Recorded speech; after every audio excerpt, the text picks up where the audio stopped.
Install the steering column cover. The factory steering wheel must be removed before the optional steering column sleeve or Sentry dash can be installed. Slide the steering column cover over the steering column until it sits flush with the front edge of the column.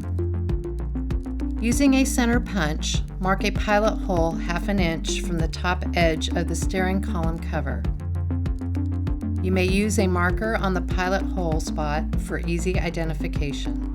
Now, drill a hole through the sleeve to the steering column, ensuring that the drill bit is perpendicular to the steering column. Fasten the steering column cover to the steering column with a number 4 1/4 inch sheet metal screw.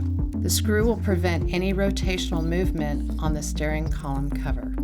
DoubleTake, because looks matter.